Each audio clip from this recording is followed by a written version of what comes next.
Hey everyone, Kupo here and welcome back to my Chrono Cross playthrough. Today we are going to do the final preparations before we head to Fort Dragonia and get Sarge's body back. First thing I need to do is go to Guldov. I will see you there.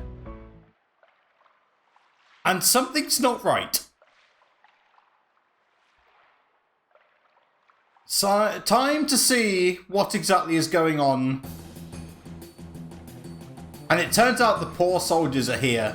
That's right, the poor army haven't just invaded Termina, they are now invading the entire El Nido archipelago. Luckily though, you may recognize this lady. This is Orlha. She was talking to Doc earlier when we chose not to save Kid.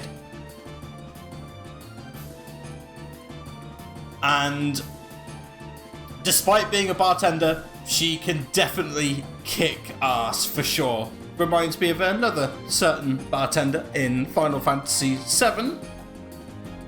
But anyway,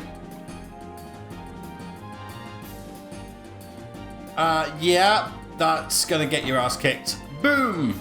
Ass kicking confirmed.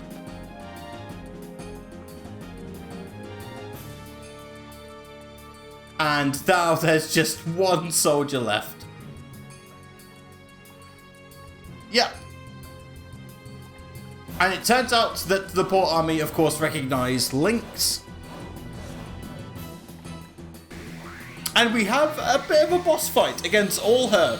1710 HP, 6 action points. This girl is quick. To open up though, Irene's is going to use Eagle Eye on Lynx. We're going to follow this up with a Strengthen from Fargo also on Lynx.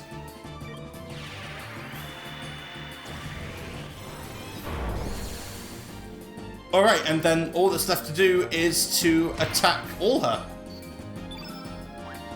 Let's see. Yeah, she's blue and 8. So if you want, you can also go for a you can also go for a oh god, turn red, thank you.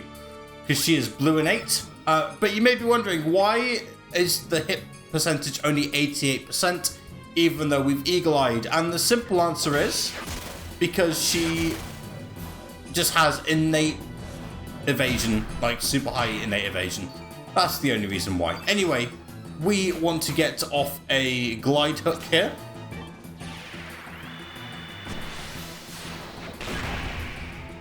$890. Yeah, we can basically one-shot Orlha.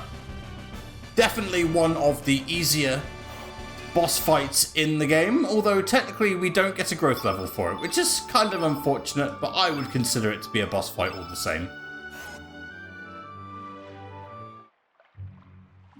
Anyway, Orlha gets her butt whooped. And yeah, looks like the poor army's going to take her in. And it appears that Irene's now speaks in curly brackets. And has lost her accent. Oh, yeah, okay.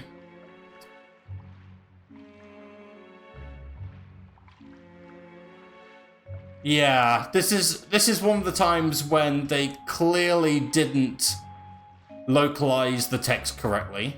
It's a real shame. And hopefully it's something they fix in future. It's kind of jarring, actually. But anyway. Yeah, so we're really Sarge in a different body. And yeah, thanks to the Dragon Tier in Another World, it turns out that it's very possible for people to switch bodies because it grants any wish that you want.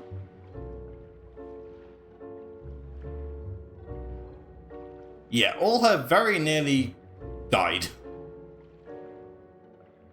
But anyway, for winning this fight, we do get something nice. We get the Sapphire Brooch, which we will need to give back to Orlha later on.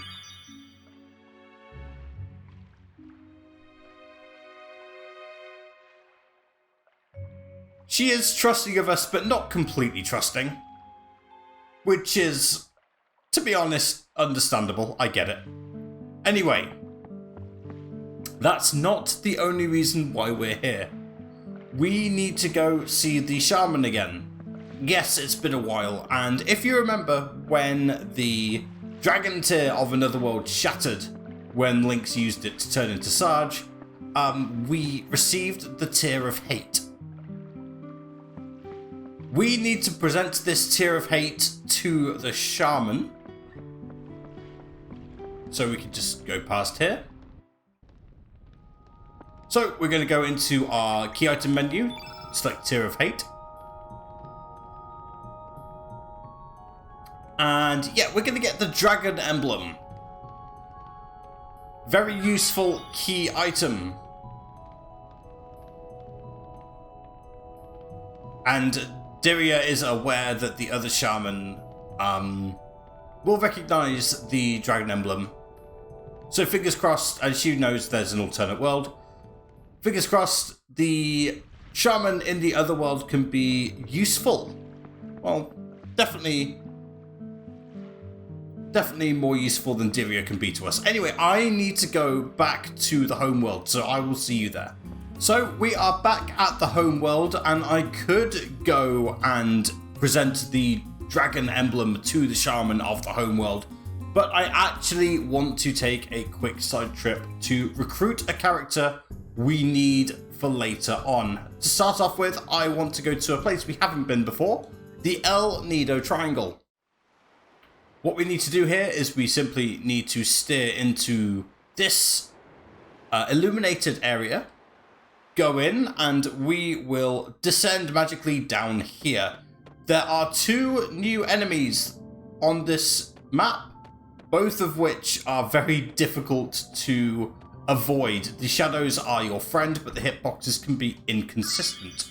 First of all, we can pick up the Mithril. I am avoiding the enemies for now, but chances are we will run into them anyway.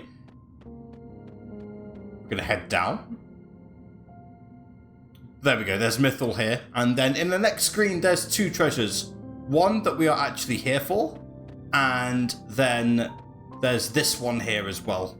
If I go all the way around here. Oh, that just came out of nowhere. But yeah, this is the first of the new enemies, the Puffy. Comes in groups of 2 or 3 usually. Yeah, 2 on this occasion. 300 HP, blue innate.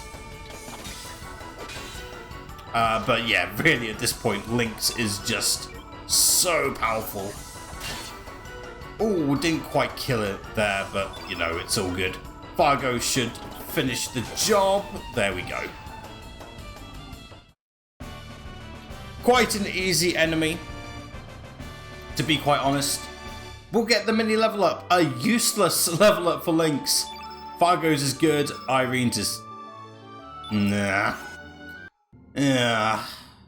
Anyway, we're gonna pick up a second Mithril. And then we need to go all the way back here. Oh yeah, very nearly ran into those enemies. Yeah, the hitboxes of the School of Fish are quite shocking. They're inconsistent. I'm actually just going to get into this battle. We have the schoolmates, 400 HP. Also blue innate, to the shock of everyone, I'm sure. You'll notice, despite them being like 20 of them, they count as 1 enemy. And they all die.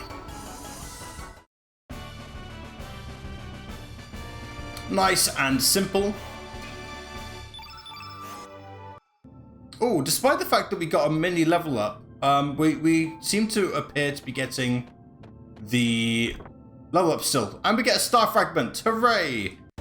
Unfortunately, we need to beat all these enemies, because even if we run away, they're just going to go straight in. But the Star Fragment is what we were after. I'm going to take care of all these enemies, and I'll actually meet you back on the world map. We have done what we need to do here. Alright, we are back on the world map, and with our Star Fragment in tow, I would like to make my way to the Sky Dragon Isle.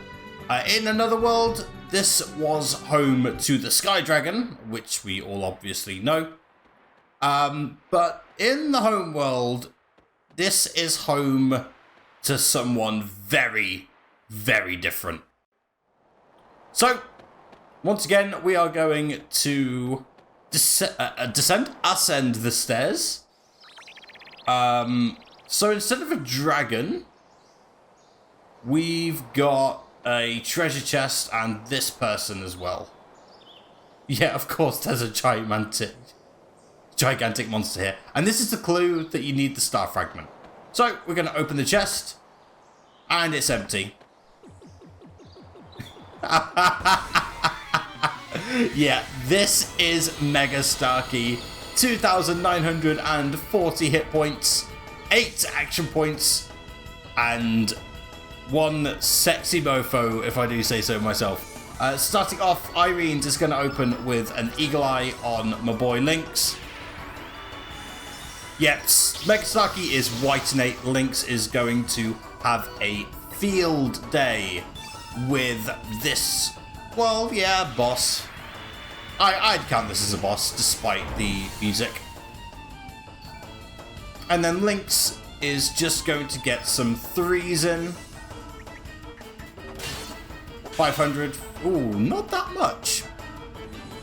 Surprising. But yeah, Mega Starky on his first turn will just use an attack. Yeah, it is a he. Fargo's going to do some stamina pushing, and that's kind of unfortunate. Not really what we were looking for. It would have been nice to get some more in. I'm going to get some more 3s in. Now, I could finish off with Glide Hook, but I've got something a bit cooler in mind, as Starky does exactly 1 damage between the 3 characters. I want to show off Lynx's level 7 ability for Ever Zero. It is very cool.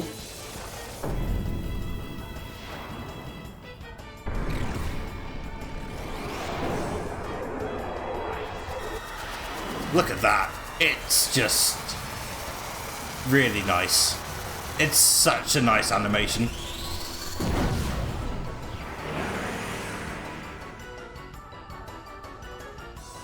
.538, yeah. Glide Hook would do more damage because it scales, because Forever Zero scales with magic power. But I thought it would just be really cool to see.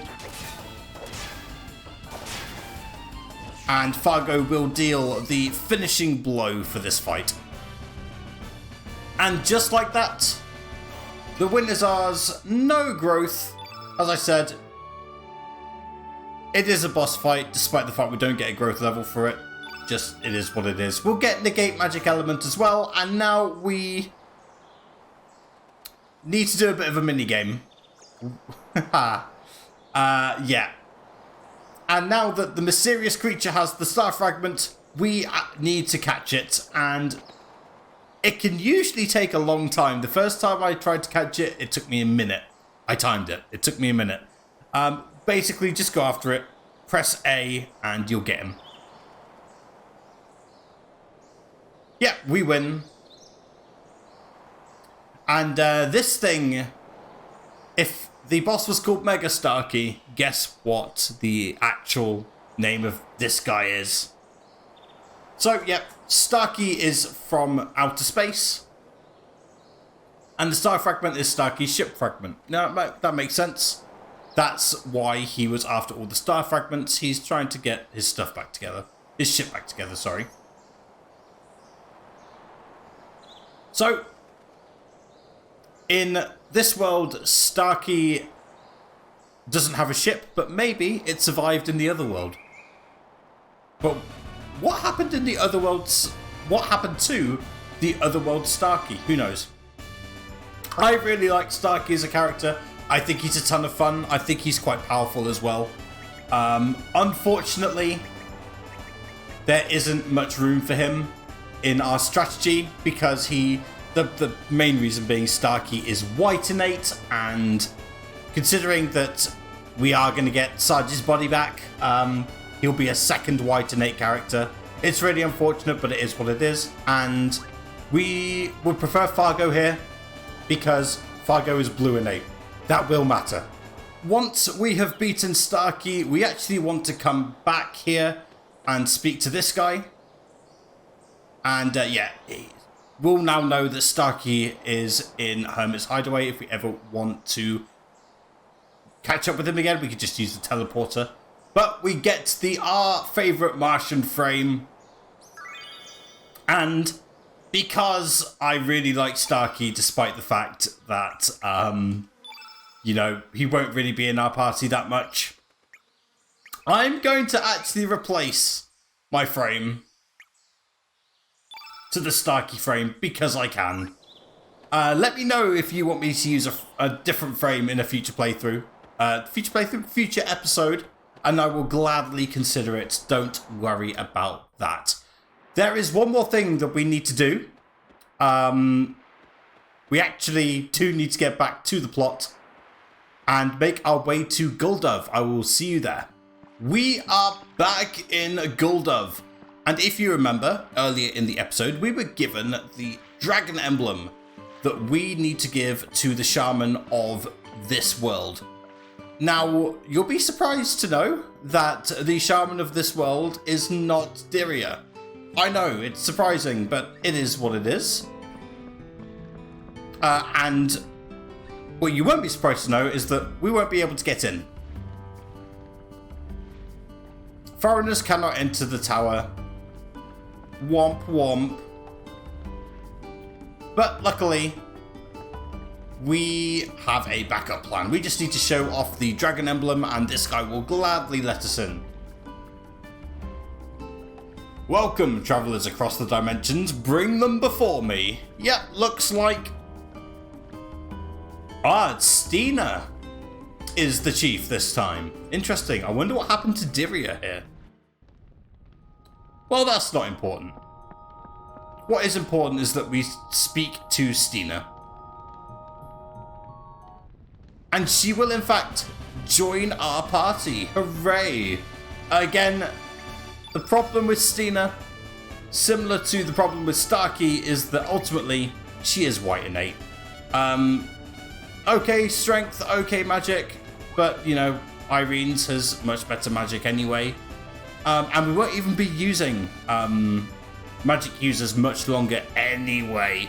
So yeah, Steena's a good character, but the white innate combined with there are just better options means that we won't be using her.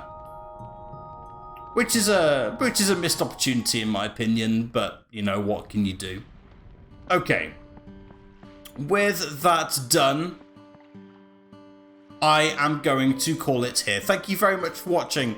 In the next episode, I will actually go to Fort Dragonia and stop stalling. But in the meantime, don't forget to like the video as well if you're enjoying the content. Take care of yourselves, stay safe, and don't do anything I wouldn't do. Bye bye!